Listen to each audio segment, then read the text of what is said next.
అదే RTV app వార్తల్ని క్షణాల్లో చదివే అవకాశం ఉంటుంది. ఒక న్యూస్ పేపర్, ఒక టెలివిజన్ ఛానల్ మీ చేతుల్లో ఎప్పుడూ ఉంటాయి. కానీ మీ మీద చాలా ఆరోపణలు ఉన్నాయి. మా పార్టీకి చాలా కంప్లైంట్స్ వచ్చాయి.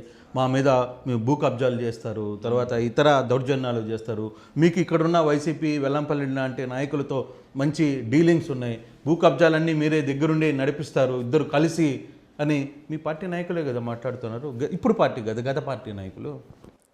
ఏంటి సొల్లు ముండా కొడుకులు, సొల్లెదవలు ఇలాంటి మాటలే మాట్లాడతారు.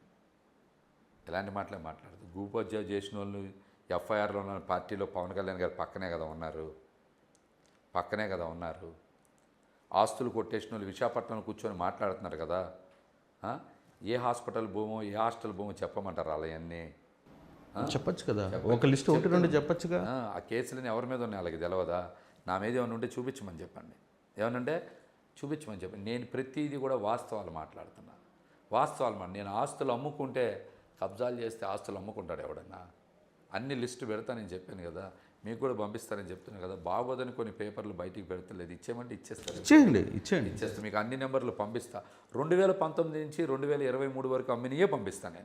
నేను అమ్ముకున్నా కదా. ఈ రోజున నేను అమ్ముకున్నా కదా. నాకు అంత అవసరం ఏముంది? నిజాయితీగా నిలబడ్డాం. నిజంగా వీళ్ళు చెప్పిన మాటలు కనుక నిజమైతే సుజనా చౌదరి గారి దగ్గర ఏదో ఒకటి డబ్బులు మాట్లాడుకోవాలి కదా. నేను మరి ఆ డీలు ఎందుకు సెట్ కాలేదు? కాదు, నేను ఒకటే మాట్లాడు, ఈ సీటే కావాలి నాకు. నేను వచ్చింది రాజకీయాల్లోకి ప్రజా సేవ చేయాలనుకొని వచ్చాం. నేను ఉద్యమ సంఘంలో ఉండిపోయేవాడిని కదా. నాకు అక్కడ పదవులు ఏమి ఉండేవి, పదవులు ఉంటాయి లేవని కాదు కదా. మీరు కదా ఆశ పెట్టింది, మీరు కదా హామీ ఇచ్చింది, మీరు కదా నన్ను పోటీ చేయమని చెప్పింది, మీరు కదా నన్ను గెలిపిస్తానని చెప్పింది. నేను అనలేదు ఏ రోజు. ఆయనే కదా మాట్లాడారు బహిరంగంగా.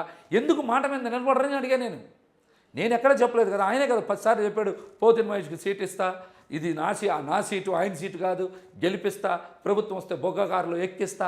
ఈ మాటలు చెప్పింది నేనా? బహిరంగంగా ఆయనే కదా చెప్పారు. చెప్పిన మాట ఆ మాట మీద నిలబడాలి కదా. నిన్న ఇదే క్వశ్చన్ మహేష్ గారు సుజనా చౌదరి గారితో నేను మాట్లాడడం జరిగింది. ఇదే ఇంటర్వ్యూ జరుగుతున్నప్పుడు ఆర్టీవీకి ఇచ్చిన ఎక్స్క్లూజివ్ ఇంటర్వ్యూలో ఆయన ఒక మాట ఓపెన్గా చెప్పారు. ఉస్మాన్ గారు, పోతిన మహేష్ అనే వ్యక్తిని నేను కలవలేదు, మాట్లాడలేదు. ఒకసారి నేను కలవాలని ఒక ప్రయత్నం చేశాను, ఆయన రాలేదు. సరే, పార్టీ ఎందుకు వీడిపోయాడో అనేది నేను చెప్పలేను, కానీ వాళ్ళ ఇంటర్గా సమస్య. కానీ నేను అతనికి ఆల్ ద బెస్ట్ చెప్తున్నాను అని చెప్పారు. అంటే దీన్ని అర్థం ఏంటి? ఆయన క్లియర్గా చెప్పేశారు, మీకు క్లీన్ చిట్ ఇచ్చేశారు. ఇంతకన్నా ఏం సాక్ష్యం కావాలి? ఇంకా నేను నిజాయితీ కలిగిన వ్యక్తిని. నేను ఆస్తులు అమ్ముకున్నా, రాజకీయాల్లో ఒక గుర్తింపు కోరుకోవడం తప్ప. నాకు సీట్ ఇస్తే మీ పొత్తు పోతుందా?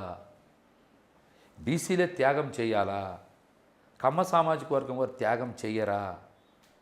కొత్త తరం రాజకీయాలకు వచ్చిన మమ్మల్ని నలిపేయాలనుకోవడాన్ని ప్రశ్నిస్తే తప్ప. మేము నుంచుంటే రాష్ట్రం మొత్తం పొత్తు ఏమైనా పోతుందా? చెప్పమండి, రాష్ట్రంలో పొత్తు పోతుందా? తెలుగుదేశం పార్టీలో అక్కడ విధేయతకు పట్టం కట్టి కొలికలపూడి శ్రీనివాస్ కానీ, తంగిరాల సోమయ్య గారికి కానీ, కాగితపు కృష్ణప్రసాద్కి కానీ, వర్లకుమార్ రాజాకి కానీ, కొల్లు రాజేందర్కి టికెట్లు ఇచ్చినప్పుడు మీరు ఎందుకు ఇవ్వలేకపోతున్నారు? మీరు ఎందుకు ఇవ్వలేకపోతే? మేము చేసిన తప్పేంటి? మీ పట్ల నిబద్ధతగా ఉండడమా? నిజాయితీగా పనిచేయడమా? మీ గురించి అందరితో గొడవలు పెట్టుకోవడమా? అందరిని ఎదిరించడమా? అంటే ఈ విషయంలో మీకు మీ వెనకాల ఏదైనా కుట్ర జరిగిందా? కేవలం పవన్ కళ్యాణ్ ఒకడే తప్పు చేశాడా? వెనకాల ఏదైనా ఒక లాబీ కుట్ర నడిపిందా? అసలు నేను ఏ రోజు ఎవరు ఎన్ని చేసినా సరే, నన్ను ఎన్ని ఇబ్బందులు పెట్టినా సరే, నేను ప్రహ్లాదుడు లాంటోడిని. నన్ను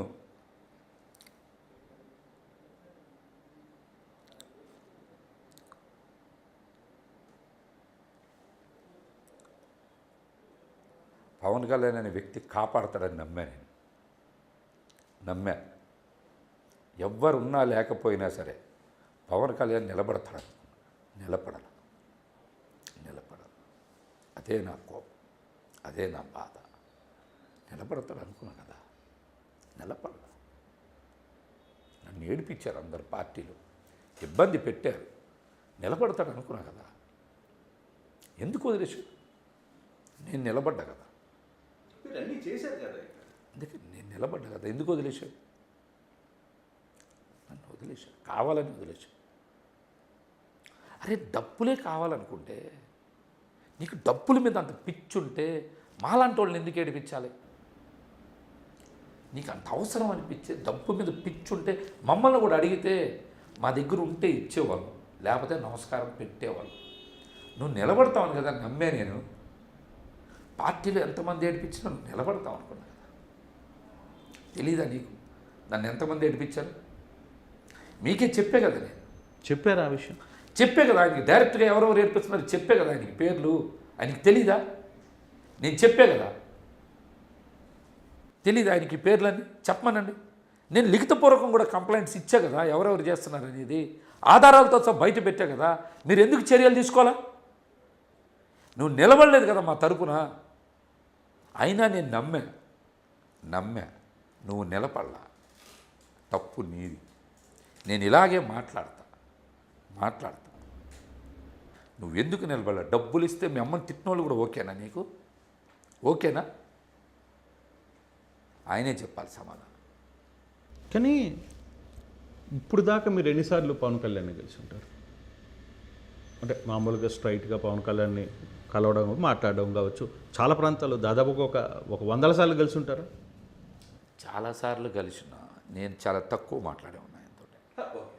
అంటే నేను చాలా తక్కువ ఎందుకు మాట్లాడే అంటే నేను ఎప్పుడు పార్టీకి పని చేయాలి, పని ద్వారానే గుర్తింపు రావాలి, పనే మనకి కొలమానమని నమ్మా నేను. నా గురించి నేను ఏ రోజు వెళ్ళి చెప్పుకోవాల్సిన అవసరం ఏముందని భావించాను నేను ఎప్పుడైనా సరే. నా పనే నాకు గుర్తింపు తేవాలని కోరుకున్నా. నేను ఎన్నిసార్లు నేను ఈ పని చేశాను, మొన్న ఆ పని చేశాను, నేను ఎప్పుడు అలాగా. అంటే బహుశా ఏపీలో పోతిన మహేష్ చేసినటువంటి యాక్టివిటీస్ బహుశా జనసేన వాళ్ళు ఎవరు చేసుండరేమో. ఎందుకంటే ప్రతి ఇష్యూలో మహేష్ ఆడే నిలబడ్డాడు, చేశాడు చాలా కార్యక్రమాలు. కానీ ఆ గుర్తింపు విషయంలో ఎక్కడో చిన్న గ్యాప్ మిమ్మల్ని వెనక నెట్టేసింది. ఎందుకు వచ్చిందండి? ఫిబ్రవరి 25 పిలిచారు కదా, 26 మాట్లాడారు కదా, 28 మాట్లాడాం కదా. ఏం గ్యాప్ వచ్చింది? మా దగ్గర సూట్ కేసులు బరువు తక్కువ ఉన్నాయి, వాళ్ళ దగ్గర ఎక్కువ ఉన్నాయనే కదా వదిలేసావు. జలీల్ ఖాన్ ఎందుకు కలిసావు? నిజంగా మాట్లాడదాం రండి. ఇప్పుడు నువ్వు జలీల్ ఖాన్ని 2 సార్లు ఎందుకు కలిసావు? పార్టీ ఆఫీస్కి పిలిపించి చంద్రబాబు నాయుడు చెప్పాడనే కదా కలిసావు. అప్పుడు పోతిన మహేష్ గుర్తు రాలేదా? చంద్రబాబు నాయుడు చెప్పాడని కదా, ఆయన సిబిఎన్ గారు పంపించాను కదా. జలీల్ ఖాన్ 2 సార్లు కలిసావు. నాదెండ్ల మనోహర్ ఒక్కళ్ళగడ భాస్కర్ ఇంటికి రాలేదా? నీకు తెలియదా ఈ విషయం? మధ్యలో ఇంకో వ్యక్తిని కూడా కలిశారు కదా, వంటంలో ఒక వైశ్య సామాజిక వర్గానికి చెందిన 100 కోట్ల డబ్బులు ఉన్నటువంటి వ్యక్తిని కలిశారు కదా మీరు. మీకు బేరం కుదరలా. జలీల్ ఖానో ఒక్కళ్ళగడ భాస్కరవో ఇంకో వ్యక్తితో కుదరలా. సుజనా చౌదరి బాగా రేటు కుదిరింది కాబట్టి నన్ను గొంతు కోసావు. ఇవన్నీ జరగలేదండి. జలీల్ ఖాన్ రాలేదు ఆఫీస్కి. నిజంగా పోతిన మహేష్ నువ్వు కనుక టికెట్ ఇవ్వాలనుకుంటే జలీల్ ఖాన్ ఎందుకు రాణిస్తావు? నువ్వు గేట్లోకి రాణిస్తావా? అంతేగా. మమ్మల్ని ప్రశ్నిస్తూ ఉంటే నన్ను ప్రశ్నించడానికి ముందు నువ్వు సమాధానం చెప్పుకోవాలి. నువ్వు ఆ చెత్త నాదెండ్ల మనోహర్ సమాధానం చెప్పుకోవాలి కదా. ఎందుకు రానిచ్చావు? చంద్రబాబు నాయుడు గారు చెప్తే జలీల్ ఖాన్ ఇంటికి రానిచ్చావు కదా నువ్వు. అక్కడ మాకు ఒకడు ఉన్నాడు మహేష్ అనేవాడు, ఆడే పోటీ చేస్తాను, నువ్వు రావద్దని చెప్పాలి కదా. ఎందుకు చెప్పలా? అంటే అది నిర్ణయం తీసుకోవాలి కదా, బలంగా ఎందుకు చెప్పలా? చంద్రబాబు గారు చెప్తే రానిచ్చేసావు కదా నువ్వు 2 సార్లు. ఒక్కళ్ళగడ భాస్కర్ బ్యానర్ వేసేసుకున్నాడు కదా, ఎందుకేం ఇచ్చావు? ఇంకొక వ్యక్తి దగ్గరికి కూడా వెళ్ళాడు కదా, 100 కోట్లు ఉన్నాయని. ఎందుకు వెళ్ళారు చెప్పమనండి సమాధానం. వీళ్ళందరికన్నా సుజనా చౌదరి గారి దగ్గర డబ్బులు ఉన్నాయి కదా, మనకు కావాల్సినంత ఇస్తాడు కదా. మహేష్ గొంతు కోసేద్దాం అనుకున్నావు కదా నువ్వు. కోసావు, అందుకనే కోసావు. డెఫినెట్గా గుర్తు పెట్టుకుంటాను నేను. నువ్వు అంటావు కదా, నేనే గుర్తు పెట్టుకుంటా. ఇవన్నీ జరిగిన వాస్తవాలు. నేను ఏది కల్పితం చెప్పట్లా. ఇవన్నీ జరిగినాయే ఇవన్నీ. నీకు నిజంగా మహేష్కే సీటు ఇవ్వాలి అని అనుకుంటే నిన్ను నమ్మాను కదా నేను. ఇవ్వాలనుకుంటే జలీల్ ఖాన్ని ఒక్కళ్ళగడ భాస్కర్ని ఆ తర్వాత వ్యక్తి పేరు చెప్పకూడదని చెప్పట్లా. నేను పిలిచావు కదా. అంటే నీకు బేరం కావాలి, డబ్బులు కావాలి, సూట్ కేసులు కావాలి. ఈ విషయాన్ని జన సైనికులు, వీర మహిళలు గుర్తించాలి. పవన్ కళ్యాణ్ గారి నిజ స్వరూపం తెలుసుకోవాలి.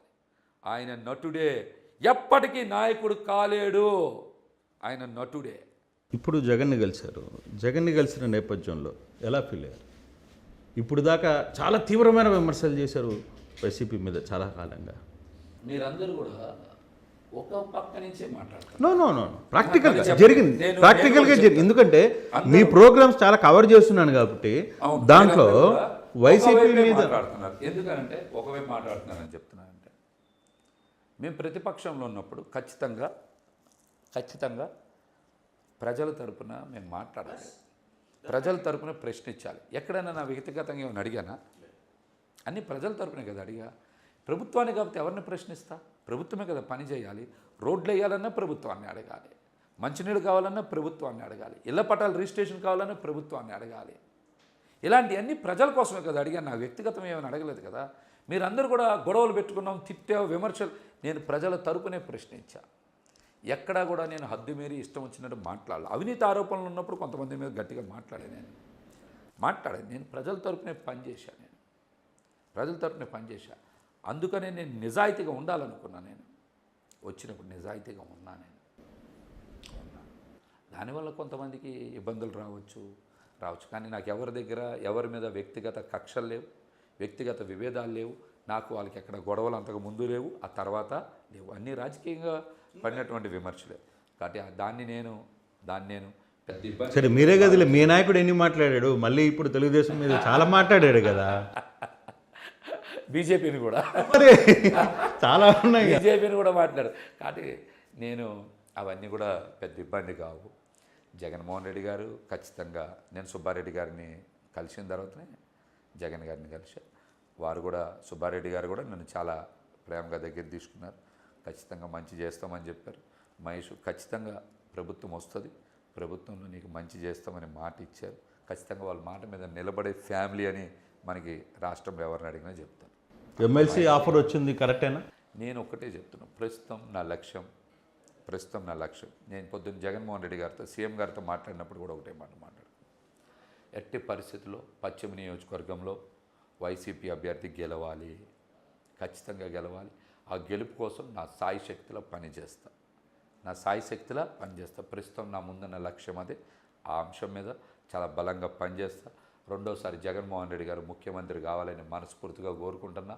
నా వల్ల 10 ఓట్లు పడినా కూడా వేయించే ప్రయత్నం చేస్తాను. కానీ ఒకవేళ ఇక్కడ ఆసిఫ్ గెలిచాడు అనుకో, 2029లో పోతిన మహేష్ పరిస్థితి ఏంటి? అసలు నేను ప్రస్తుతానికి నాకు ఎటువంటి ఆలోచనలు లేవు.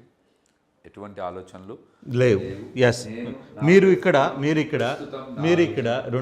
ఇక్కడ జనసేనలో సీట్ లేదు, వైసీపీకి వెళ్ళారు, వైసీపీలో సీటు హామీ లేదు. సో అటువంటి వల్ల వచ్చే ప్రయోజనం ఏంటి? మీరు ఇక్కడ సరైన కోణంలో విశ్లేషణ చేయాలి. నేను పేదవాడు అన్నగానే ఒక సామాన్యుడి వైపు నిలబడినా, ఒక పెట్టుబడిదారి వైపు, పెత్తందారి వైపు నిలబడినా అని జడ్జి చేసుకోవాల్సి వచ్చినప్పుడు నేను సామాన్య ప్రజల పక్షానే నిలబడాలనుకున్నా. అందుకనే నేను ఖచ్చితంగా ఎటువంటి ప్రయోజనం ఆశించేటువంటి పని లేదు. నా జీవితం మొత్తం ఒక భారం మోయడానికి, ఒక అపవాదం మోయడానికి నా మనసు సిద్ధంగా లేదు, నేను కూడా సిద్ధంగా లేదు. కాబట్టి అక్కడ నేను పనిచేసేటువంటి పని చేయలేను.